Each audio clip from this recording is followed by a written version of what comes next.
Hello ప్రజలారా, ముందుగా mister and missus Reddy వీడియోస్కి స్వాగతం. ఈరోజు ఏంటి మా కద్దుతో వచ్చిందని అనుకుంటున్నారు. అది కద్దు అంటే మన సొరకాయ అండి. కద్దు కీర్ చేస్తలేను, బట్ దీంతో ఒక కర్రీ చేస్తున్నాను. నా వర్షన్లో నేను కర్రీ ఎట్లా చేస్తానో మీకు చూపిస్తాను. సో మీరు చూడండి.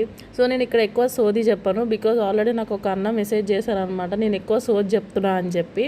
సో నేను ఆ అందరినీ సాటిస్ఫై చేయకపోయినా సరే అనిపించినంత వాళ్ళ కామెంట్స్ చూసి నేను వాళ్ళకి తగ్గట్టు నేను చేద్దామని నేను అనుకుంటున్నాను మోస్ట్లీ.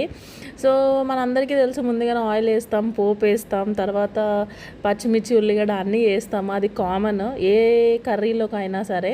అది వేసిన తర్వాత కొంచెం టర్మరిక్, కొంచెం సాల్ట్ వేసేసి సాల్ట్ చేసిన తర్వాత మనం సొరకాయ ముక్కలు వేయాలి.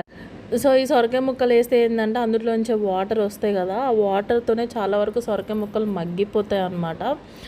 సో నేను దీంట్లో పక్కగాని వాటర్ అనేది సపరేట్గా ఏం పోయాను, ఆల్రెడీ వాటర్ ఉంటాయి కాబట్టి. మనందరికీ తెలుసు సొరకాయలో ఆల్మోస్ట్ చాలా వాటర్ కంటెంట్ ఎక్కువ ఉంటుంది. సో ఇప్పుడు నేను మూత పెట్టేస్తాను, నీట్గా మగ్గిపోతుంది. ఆ తర్వాత ఈ మూత తీసిన తర్వాత మీరు చూసారు కదా, ఆల్మోస్ట్ అది కొంచెం చాలా దగ్గరగా అవుతుంది, మగ్గిపోతే చిన్న ముక్కలు అవుతున్నాయి. సో ఇప్పుడు కొంచెం సాట్ అయిన తర్వాత కొంచెం ఇంకా మగ్గిన తర్వాత అప్పుడు నేను ఏం చేశానంటే ఇందులో కొంచెం కారపొడి వేస్తారు, చిల్లీ పౌడరు వేసిన తర్వాత నేను ఆల్రెడీ సైడ్కి చింతపండు నానబెట్టి, ఎందుకంటే కొంతమంది టమాటా వేసుకొని చేసుకుంటారు, కొంతమంది ఫ్రైలు చేసుకుంటారు. మోస్ట్లీ చాలామంది సొరకాయ ఫ్రై ఇష్టపడతారు. కానీ బట్ నేనేంటంటే ఇది మా అమ్మమ్మల దగ్గర నుంచి నేను ఈ రెసిపీని చూస్తున్నాను, నాకు ఈ రెసిపీ కూడా ఇష్టము. ఇంకోటి సొరకాయ పులుసు కూడా చేస్తామన్నమాట, నేను అది కూడా షేర్ చేస్తాను. ఇదేంటంటే ఇది కూడా సమ్ కైండ్ ఆఫ్ పులుసే, కాకపోతే నేను కొంచెం దగ్గరగా చేసినాను ఇది కర్రీ.